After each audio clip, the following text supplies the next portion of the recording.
All right. Well, look, let's start with the Champions League qualification. Congratulations on that. What does that achievement mean to you and the team in the first season? Yeah, it's huge. That's where we want it to be. All season. Obviously, we want to be, up there at the top. But finishing top four is huge for us. A big club like Chelsea, we want to play in. We want to play in the Champions League next year. So we're really proud of that achievement.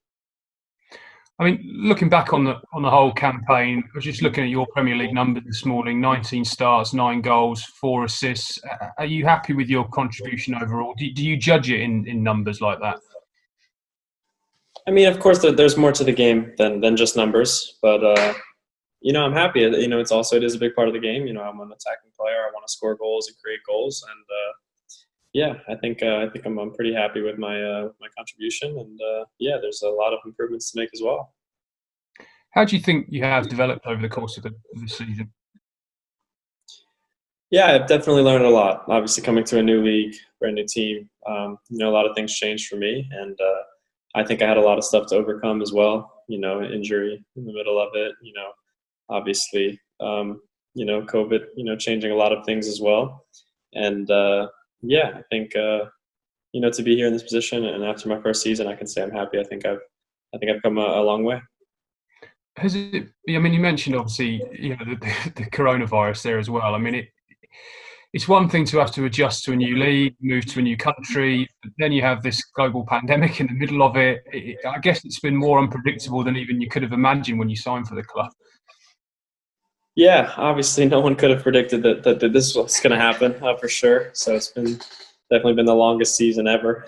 But no, I've enjoyed it. I've enjoyed just getting to know the guys. Getting to know this new league. I think there's been a lot of ups and downs, but a lot of great moments that I'll look back on and remember. And yeah, like I said, I'm really happy with how it's gone.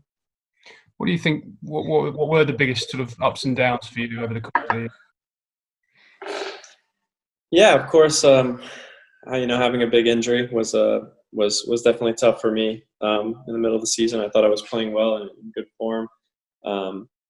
Obviously, that put a big stop on things at the time. But the crazy thing is, through the lockdown, I was actually able to get some more rest and get ready for it, which was the only benefit of it, really. But that was nice. And now, of course, I'll always look back on the hat trick.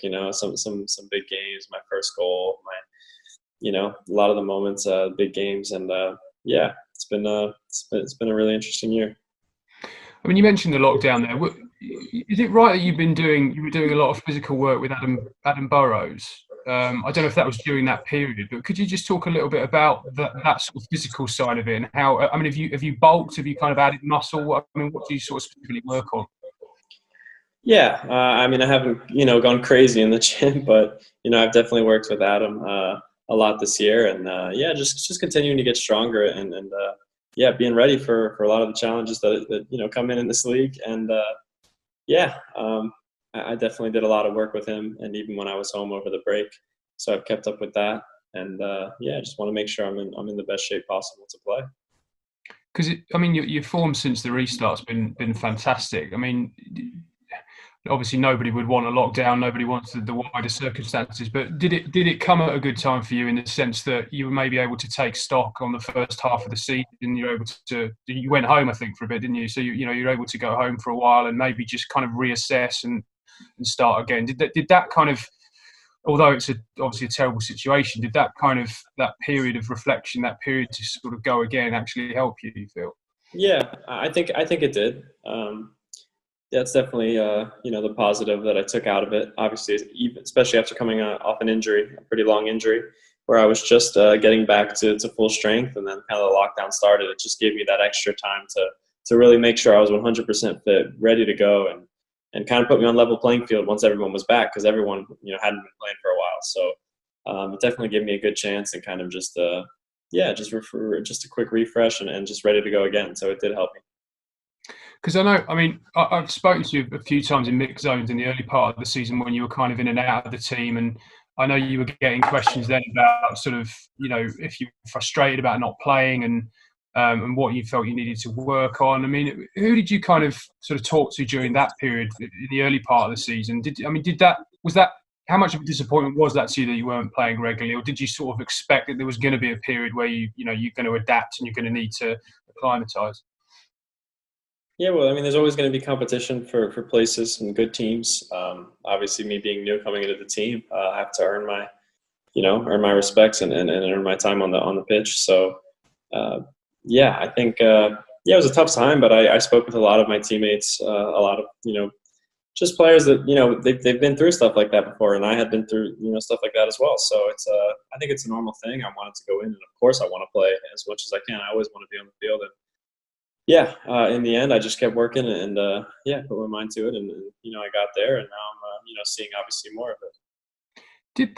I know you've been asked a lot about the Eden Hazard comparison, and obviously coming in when he left. Did that comparison sort of annoy you at any point, or was it a factor for you at all, or was it just sort of noise around you that you kind of had to put to one side and get on with? Yeah, it's definitely just noise. I mean, people love to make comparisons. They do it in all sports. I think that's just how it is, and I understand that. But never was I looking to compare myself to him, or trying to bring what he had and what it's like. I never really looked at it like that. I've always just kind of focused on myself and wanting to do my best, because that's what I'm here to do. Mm. I mean, when you had the time back in America, were you able to? Obviously, there's a lot else going on, but were you sort of able to be aware of the impact that you're having over there? I know you've obviously been a big player for America for some time. I know you had it in Dortmund, but do you feel like the sort of scrutiny on you, or the sort of focus on you back home, has got bigger since you came to the Premier League? I mean, I'm sure it's grown a bit. I think obviously the Premier League is the biggest league in the world. I think a lot of Americans follow it much more.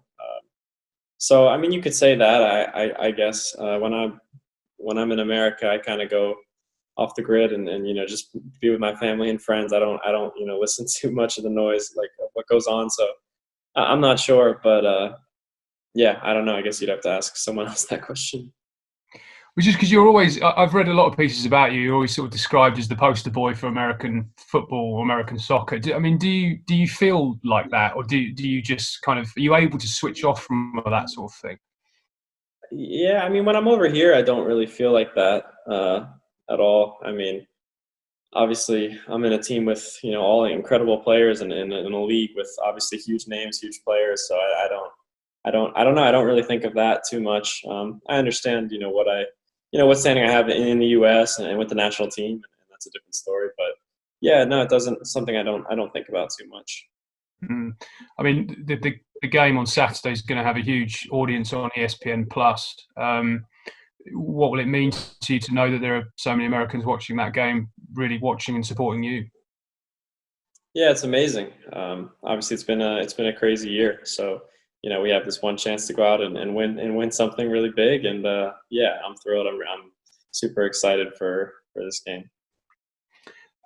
I mean, Champions League qualification was obviously hugely important.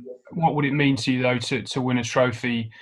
I know you've played in big games with Dortmund, you've played in big games with the national team, but where does this rank, and how important would it be for you to win a major trophy in England in your first season? That would be incredible. With how this year's gone, like I said, a lot of ups and downs. I think there's no better way to finish off a year than winning a trophy, with the guys, and that's something that we really want. And obviously, that'll just be another thing to just remember from my first year, and obviously that would be an incredible achievement. So yeah, we all want to finish strong. I mean, normally, in the normal world, family would come over, go to Wembley, fill it out for the day. What are your family going to do? Are they all going to watch it together? Have they got plans? Yeah, I'm sure they'll be watching back home for sure. Yeah, it's tough times. Obviously, you'd love to have them there and fill out Wembley like you said. But yeah, we're gonna do the best we can under the circumstances, and they'll definitely be watching and supporting.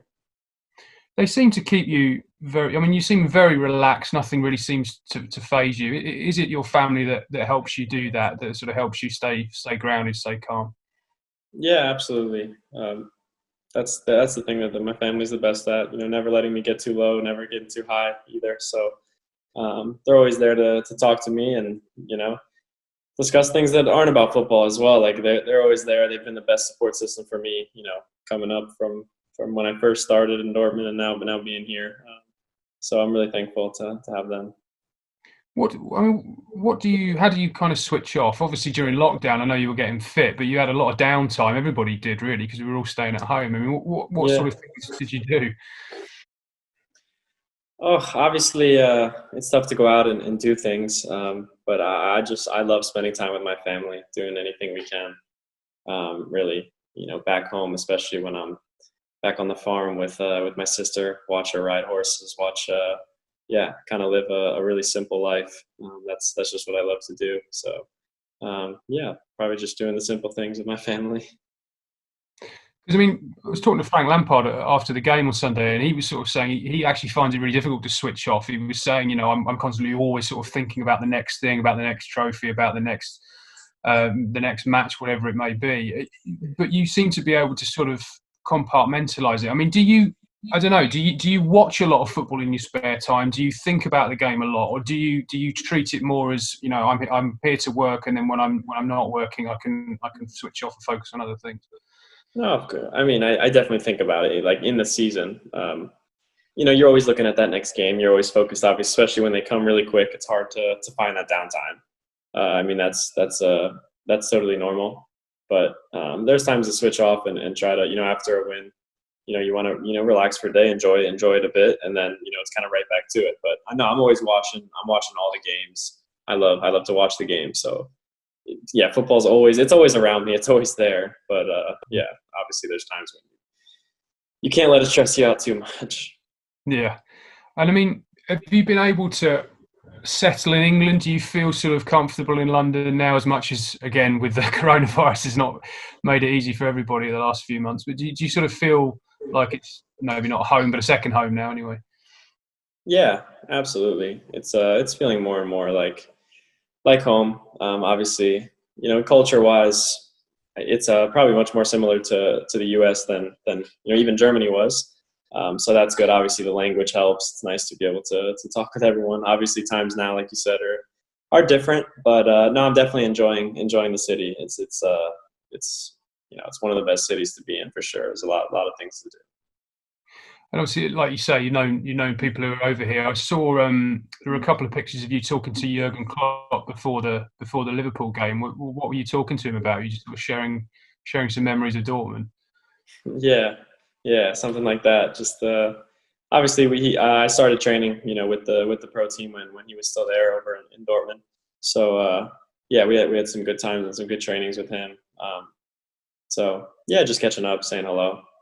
That's about it. Yeah, because I read that before the Europa League final, you were exchanging messages with Pierre-Emerick Aubameyang. I just wondered if you'd maybe spoken to him this week ahead of the cup final. Would you not do that, considering you're in sort of direct competition with each other? No, I mean we'll always be good friends. Obviously, I played together with him for a long time. Right now, we're definitely focused up, and we both want to win. So it's gonna be a good battle, and we'll obviously be, not so much on the pitch, but we'll always be friends off. Have you met up with him at all since you've been in London? I haven't seen him. Actually off more so just at the games when we played against them. But I haven't got a chance to see him so much. Obviously, times have been pretty crazy lately. But hopefully, we'll be able to see each other. I mean, he's had a fantastic season again with Arsenal. Do you see him as being sort of the main threat from Arsenal this weekend? His goal scoring ability. Yeah, no, I know him quite well. He's incredible the way he gets in good areas, and he's always dangerous. So we're definitely going to have to be cautious of that. And yeah, obviously they have some other good players, but he's one guy that you definitely have to look out for. And how do you see the final in terms of, we always talk about momentum going into games like this, and obviously you've finished the season well, you qualified for the top four. You're in great form. Do you feel, is that a factor ahead of a cup final, or is it a one-off game where, sort of form is irrelevant and it's all about performance on the day? I think that's what a final comes down to. It's us against them. It's going to come down to who's more ready and who's ready to fight on the day. Obviously, it gives us confidence. We've been in good form. We've been playing well, and we're going to try to, bring that into the game. But in the end, it's one game, and in a final, anything can happen. Just final part of this. I just want to talk to you a little bit about the future next season. And obviously, we've seen Chelsea have already signed a couple of big players, Ziyech and Werner. There's talk about Kai Havertz coming in as well. I mean, just how exciting is it for you to be part of this team that Frank seems to be building at Stamford Bridge? Yeah, it's really exciting. Getting to train with those guys now and getting to know them. I think obviously they're big players and they've proved that. They're old clubs, and it's going to be a really exciting year moving forward. Obviously, we have a lot of options and a really strong team. So we're looking forward to see what we can do next season. And has Frank kind of talked to you about what your role will be next season yet? Because we're all we're sat here as journalists sort of thinking, well, how's he going to fit all these players in the team with the ones he's got, with the guys that are coming in? Do you kind of know yet what your specific role will be going forward? Or is that something that's kind of sorted out over the summer and in pre-season? Yeah, I mean, he knows, and we all know what kind of player I am. It's not like I'm going to be playing a crazy role that I wouldn't be used to. So I'm just going to be ready. Obviously I want to play, and everyone's going to get their chance, and we're going to want to prove and just have a lot of options and a really strong team. But you've played, I know predominantly you played obviously out on the left, but you did play as a false nine, I think, against West Ham earlier in the season. You've played in a variety of positions before, number 10, maybe on the right. How important do you think that versatility that all of you have? Because, Timo Werner is somebody who can play in multiple positions, Ziyech the same. That versatility that you all have could make you really, really unpredictable next season, couldn't it? Yeah, absolutely. I mean, any real attacking position, we're all used to. We've played in different spots, and I think it is really important. And it just gives us different looks at times and playing in different positions, and I think that's what could be really effective. Because Frank's often talked about with us about the need to be clinical, that you've been in so many games this season, you've started well, you've created a lot of chances, and as a team maybe not scored enough goals early on to kill the game off. He said that to us so often. He's described himself as being a bit of a broken record about it. Is that an area that you think the team collectively needs to improve in next season, and that's maybe why he's going to focus on the top end of the pitch by bringing in these attacking players to help you? Yeah, I think scoring goals and there's been a lot of occasions this year where we want to finish off games, and that's really important. And I think we've done a pretty good job of that lately, and we want to keep that up. And obviously, just bringing in guys with a lot of attacking ability is only going to help us. And just finally, injury-wise, are you okay? I know obviously you played against Wolves, but Frank said you're sort of carrying a minor problem. Is that kind of resolved now? No, yeah, I never had a real issue. I'm 100% fit. Yeah, and just finally, you're obviously looking forward to playing at Wembley. I know it's not the same with no fans, but what would that mean to you to win a trophy, particularly at Wembley Stadium? Yeah, it would be amazing. Wembley's a beautiful stadium. Obviously, we just played there, and we're obviously without fans, it's going to be a little bit different, but the feeling's going to be the same if we can get that trophy. So we want to go out and we want to win. Well, thank you very much for watching ESPN on YouTube. For more sports highlights and analysis, be sure to download the ESPN app. And for live streaming, premium content, and let's not forget as well, ESPN FC 7 days a week. Subscribe to ESPN+.